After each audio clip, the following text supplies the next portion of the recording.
There are ideas that could revolutionize science, solve humanity's biggest mysteries, and completely rewrite our understanding of reality. But they're not being discussed in academic journals. They're not being taught in universities. They're being actively suppressed because they threaten careers, contradict established dogma, and challenge the people who control scientific funding. These theories exist. The evidence is compelling, but speaking about them publicly can end a scientist's career overnight. In 1982, Rupert Sheldrake published a theory called morphic resonance, the idea that memory is stored in fields rather than physical structures, and that species can inherit learned behaviors without genetic transmission.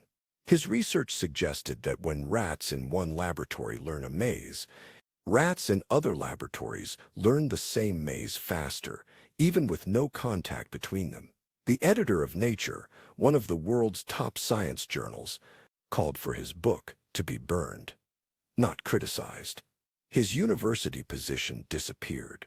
40 years later, quantum biology is discovering non-local effects in living systems that look remarkably like what Sheldrake described.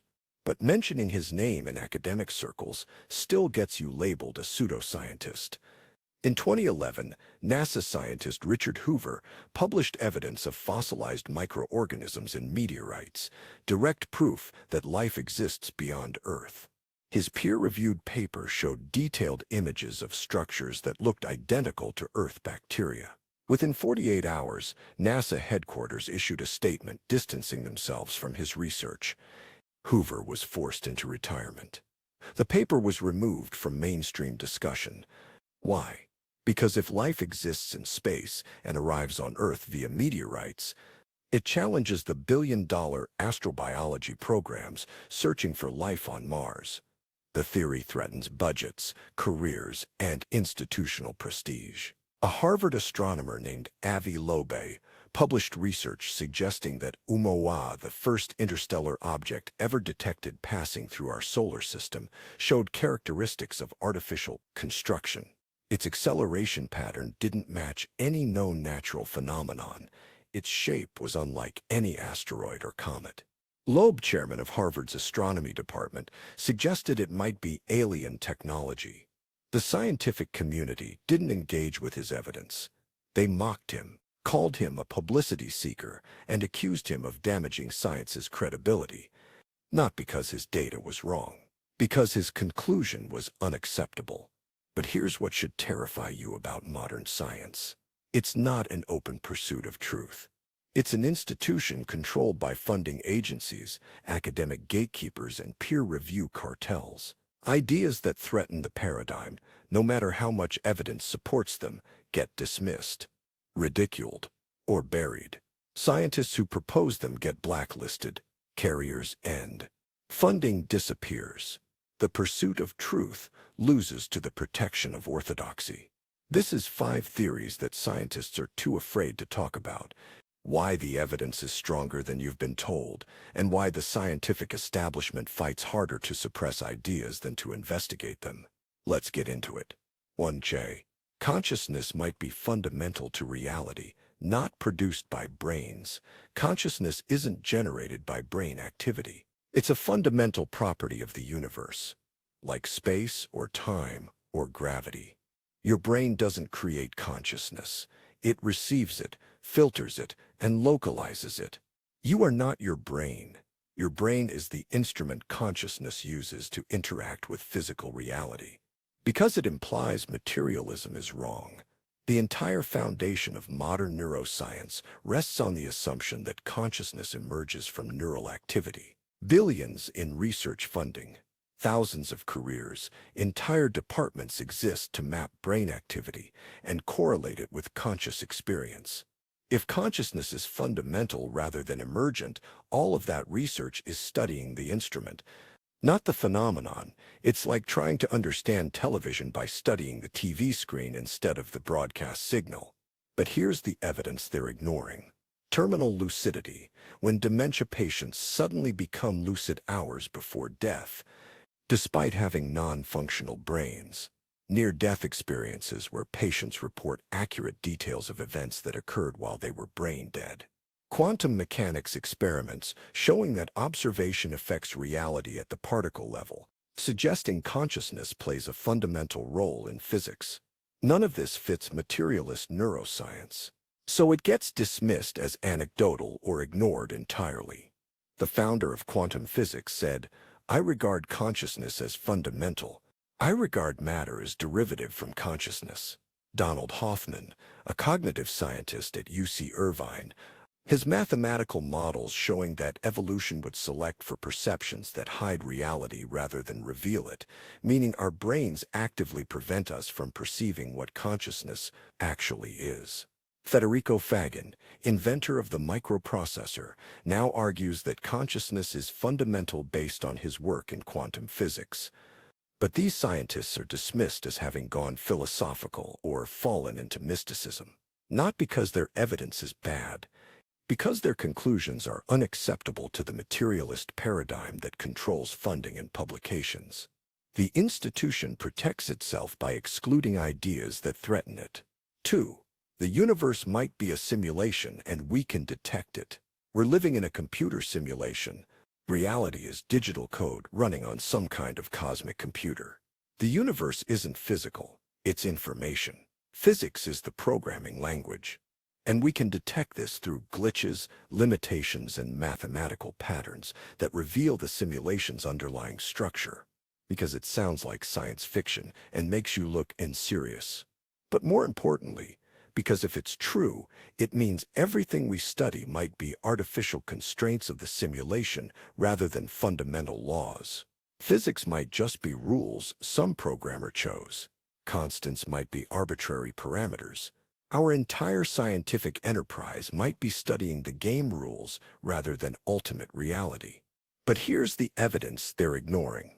The universe has a maximum speed, the speed of light. Why? Simulations need processing speed limits.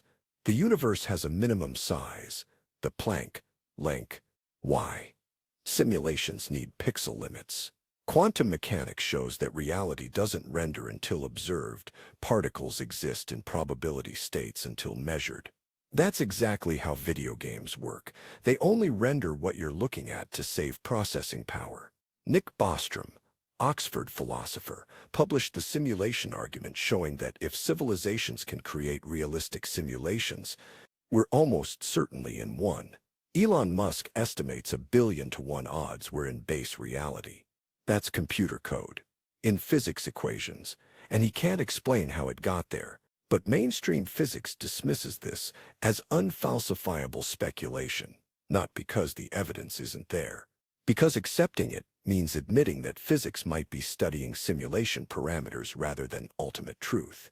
The implications are too disturbing for the institution to handle. 3. Time might not exist, we experience it, but it's not real. The past and future don't exist. There's only an eternal now, and our minds create the sensation of time passing by, comparing memory to present experience. Einstein's relativity already proved time is relative. It moves at different rates depending on speed and gravity. The next step is realizing it doesn't exist at all, outside of conscious experience. Because physics is built entirely on equations that use time as a variable. From Newton to Einstein to quantum mechanics, time is the foundation of every calculation. If time isn't real, thousands of physicists have been studying a mental construct rather than a physical property. Careers in entire fields would need to be reconceptualized, but here's the evidence they're ignoring. A leading quantum gravity theorist wrote an entire book, The Order of Time, arguing that time doesn't exist at the fundamental level. The Wheeler-DeWitt equation, which attempts to merge quantum mechanics with general relativity, has no time variable in it. Time disappears when you try to describe reality at its most fundamental level. Julian Barber, a physicist, argues that each moment is a complete, self-contained reality, what he calls time capsules, and the flow of time is an illusion created by memory. Lee Smolin counters that time might be the only thing that's real, and everything else is emergent. But it's confined to fringe theoretical physics because confronting it directly means admitting that most of physics might be studying a phenomenon that only exists in conscious minds. But mainstream physics can't function without time, so the idea stays in philosophical corners rather than experimental labs. Not because it's unprovable, because proving it would undermine too many existing theories. 4. Evolution might be directed, not random at all. Evolution isn't purely random mutation plus natural selection. There's some kind of directed process, whether it's environmental feedback, quantum effects, or something stranger, that guides organisms toward beneficial adaptations faster than random chance allows. Life doesn't stumble into complexity. It navigates toward it. Because it sounds like intelligent design, and intelligent design is the enemy. Darwinian evolution is sacred doctrine in biology. Suggesting that evolution has any directedness gets you immediately associated with creationists, even if your mechanism has nothing to do with God. The word directed triggers institutional immune responses, careers end. But here's the evidence they're ignoring. Bacteria develop antibiotic resistance far faster than random mutation should allow. They seem to generate useful mutations in response to environmental pressure. The Cambrian explosion saw complex body plans emerge in a geological instant that shouldn't be possible through gradual random mutation. Epigenetics shows that environmental factors can affect gene expression in ways that get inherited. That's directed adaptation, not random mutation. Denis Noble, a pioneering systems biologist, argues that neo-Darwinism is wrong and evolution involves multiple layers of feedback between organisms and environment. That's engineered adaptation. Lynn Margulis argued that symbiosis and cooperation drive evolution more than competition and random mutation. But all of them got marginalized for heresy. Margulis was rejected by 15 journals before her endosymbiotic theory was finally published, and she turned out to be completely right. Not because the science is bad, because the doctrine is sacred. Your consciousness continues. Near-death experiences aren't hallucinations. They're actual experiences that occur when consciousness separates from the physical body. Consciousness is non-local and doesn't require a functioning brain to exist. Because it's the ultimate career destroyer. Suggest consciousness survives death, and you're done. Not a scientist anymore. You're a spiritualist, a mystic, a pseudoscientist. No funding, no publications, no respect. This is the most radioactive topic in all of science because it contradicts materialism so fundamentally that there's no way to propose it without being cast out entirely. Pam Reynolds' case, a woman who had verifiable near-death experiences during a surgery where she was clinically brain-dead with her blood drained and her body cooled. Terminal lucidity cases where Alzheimer's patients become fully lucid hours before death, despite having non-functional brains. Reincarnation research by Ian Stevenson at University of Virginia documenting children with verified memories of previous lives. Sam Parnia, Director of Critical Care and Resuscitation Research at NYU, runs studies on consciousness during cardiac arrest and has published findings that consciousness continues during clinical death. Bruce Grayson, psychiatrist at University of Virginia, spent 50 years researching near-death experiences and concluded they represent genuine, non-physical consciousness. Dean Radin at the Institute of Noetic Sciences runs double-blind experiments on consciousness affecting physical systems and consistently gets results that shouldn't be possible under materialist assumptions. But they're all dismissed as fringe researchers studying phenomena that don't exist. Not because their methodology is flawed, Parnia's research is rigorous and peer-reviewed. Because their conclusions threaten the foundational assumption that consciousness is brain-generated. Admit consciousness might survive death, and the entire materialist framework collapses. So the institution ignores the evidence and attacks the researchers. Why science has become an institution that suppresses ideas.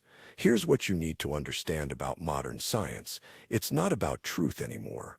It's about funding, careers, and protecting paradigms. Funding controls research. If your theory threatens existing programs, you don't get money. Government agencies fund projects that align with accepted paradigms. Private foundations fund research that benefits their interests. Revolutionary ideas that challenge the status quo don't get funded. They get filtered out at the proposal stage. Peer review controls publication. If your theory contradicts the reviewer's worldview, you don't get published. Reviewers are anonymous gatekeepers who protect orthodoxy. Groundbreaking ideas that challenge accepted theories get rejected, not because the science is wrong, but because the conclusions are unacceptable. Institutions control careers. If you propose heretical theories, you don't get tenure. You don't get promoted. You don't get respected. Your colleagues distance themselves. Your reputation suffers. The institution punishes deviation, not through formal rules, but through social pressure and career consequences. The result is a system that looks like science, but functions like religion. There are sacred doctrines: materialism, neo-Darwinism, the Big Bang. There are heretics, anyone who challenges these doctrines with evidence. There are punishments: loss of funding, rejection from journals, career destruction. And there are true believers who enforce orthodoxy more viciously than any inquisition because they genuinely believe they're protecting science.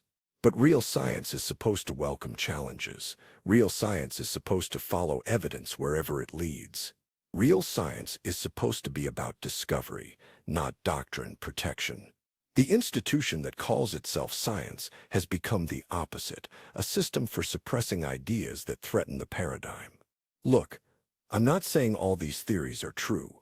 I'm saying they deserve investigation instead of suppression. The evidence is stronger than you've been told because you've only been shown the filtered version that passes institutional gatekeepers.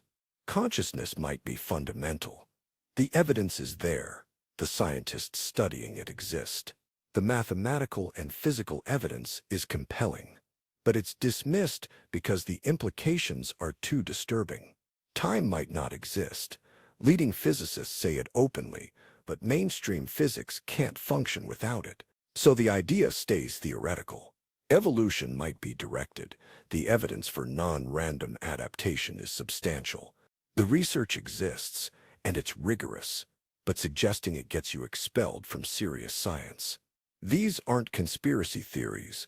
These are theories proposed by credentialed scientists, backed by evidence, suppressed by institutions that claim to value evidence above all else. The suppression isn't a secret cabal meeting in dark rooms. It's the mundane functioning of a system that protects itself by excluding threats. The scientists who propose these ideas aren't cranks. Nobel Prize winners, pioneers in their fields. But the moment they propose something that threatens the paradigm, they're dismissed, mocked, and marginalized. Not because their evidence is weak, because their conclusions are unacceptable. And that should worry you. Because if science is supposed to be about following evidence, and these theories have evidence but get suppressed anyway, then science has become something else. It's become an institution that prioritizes its own preservation over truth. The theories exist. The evidence exists. The suppression is real. And the fact that you probably haven't heard most of this before proves the system is working exactly as designed to keep ideas that threaten the paradigm away from public awareness until they're safe enough to acknowledge. Think about that. The next time someone tells you to trust the science. Which science? The science that follows evidence, or the science that protects institutions?